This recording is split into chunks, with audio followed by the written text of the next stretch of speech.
Hello friends, I am Yogesh Shah and you are watching me on my YouTube channel. Today I am going to teach you exercise number 6.3, chapter number 6, triangle, class 10th CBSE. Okay, now question number 2 अगर देखा जाए तो question number 2 में क्या बोला है उन्होंने, in the figure alongside, आप फिगर देख सकते हो, in the figure alongside triangle ODC and triangle OBA are similar. बराबर, ये उन्होंने बोला है.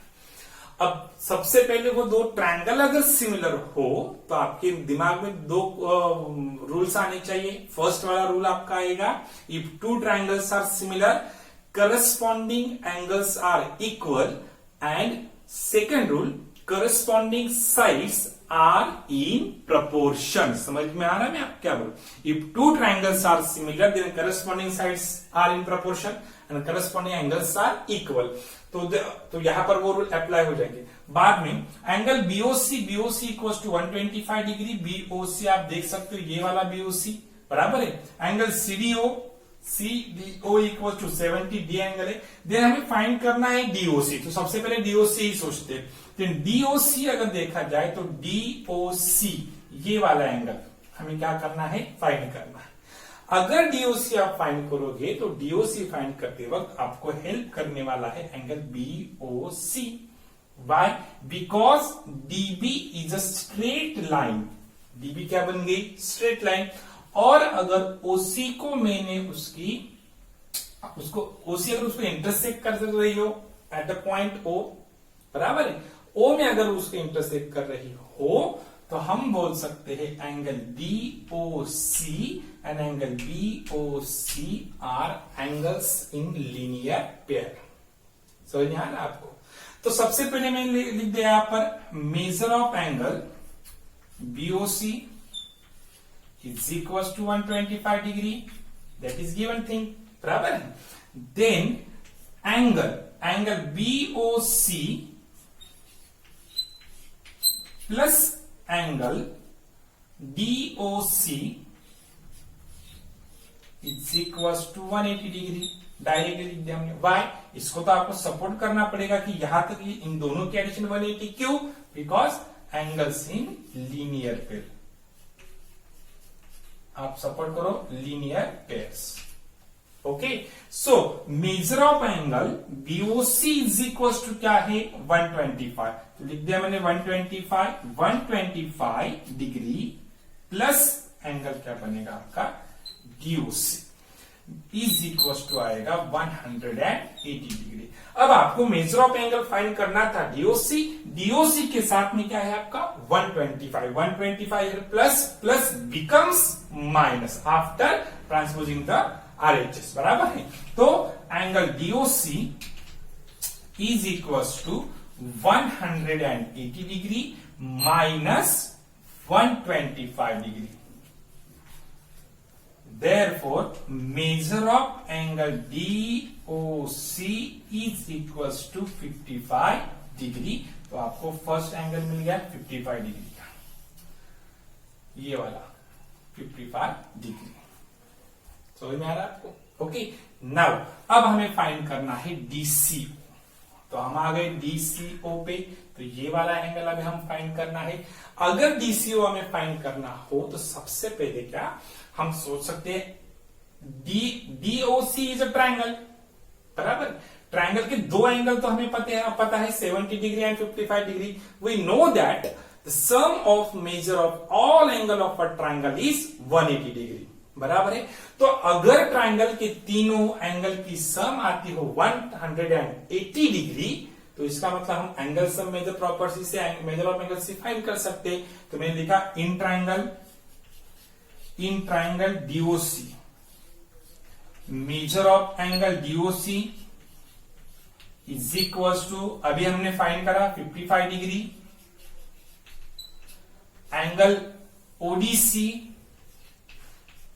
Is equal to 70 degree. That is given. बराबर है. Therefore sum of all angle of triangle is 180 degree. By angle sum measure property, angle DOC plus angle ODC plus measure of angle DCO is equal to 180 degree. यहां पर आपको support देना पड़ेगा angle sum measure property. आप support दे सकते हो। क्या लिखा मैंने? एंगल सम मेजर प्रॉपर्टी कि ट्रायंगल के तीन ही एंगल की सम रहती है 180 डिग्री। तो we have angle DOC. DOC is equal to what? 55 degree. हमें अभी फाइंड किया था, बराबर है। Angle ODC, ODC is equal to what? 70 degree. तो उनके अगर मेजर्स लिख दिए मैंने 55 डिग्री प्लस 70 डिग्री प्लस क्या बचा आपका? DCO. Angle D CO is equal to 180 degree. अब इन दोनों की एडिशन कर दी मैंने। 55 plus 70 is equal to 125 degree plus angle DCO is equal to again 180 degree. समझ में आ रहा है आपको? ओके। अब हमें फाइंड करना था एंगल DCO। अगर DCO फाइंड करना हो तो उसके साथ क्या है हमारा? 125 degree. Now 125 here plus becomes minus. तो angle DCO is equals to 180 degree minus 125 degree. Therefore angle DCO is equals to 55 degree. चलो ये भी एंगल आपका 55 डिग्री का है। तो लिखते हैं मैंने यहाँ पे ये 55 डिग्री, बराबर है। चलो अब लास्ट वाला हमें फाइंड करना था OAB। OAB ये वाला एंगल, बराबर है। अब ये एंगल फाइंड करने के लिए आपको दूसरे किसी भी एंगल को फाइंड करने की जरूरत नहीं। आप डायरेक्टली बोल सकते हो triangle ODC similar to triangle OBA. उससे हम निकाल सकते हैं। क्यों निकाल सकते हैं? क्योंकि हमारे पास ट्रायंगल ओडीसी के ऑल एंगल्स के मेजर हमारे पास है, बराबर है। तो मैंने बोल दिया triangle ODC is similar to triangle OBA, बराबर है। That is given thing.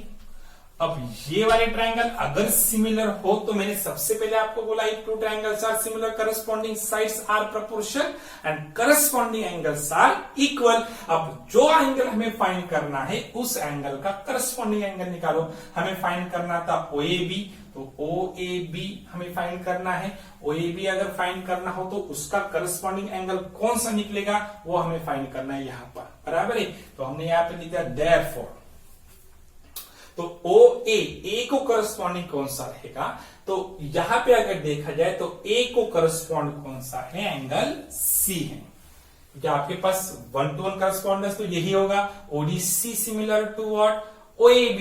तो O corresponds to O correspond to O, D correspond to D and C correspond to what? A angle, बराबर है। तो ये वाला C और ये वाला A क्या रहेंगे? इक्वल रहेंगे। तो मैंने यहां पे लिख दिया therefore angle OCD is equal to angle OAB। क्यों ऐसा? क्योंकि corresponding angles of similar triangle are equal. Corresponding angles of similar triangle are equal. So OCD is equals to OAB। आप सपोर्ट करोगे corresponding parts of similar triangle. अब short में भी आप उसको सपोर्ट दे सकते हो, corresponding parts of similar triangle, बराबर है। अब यहां पे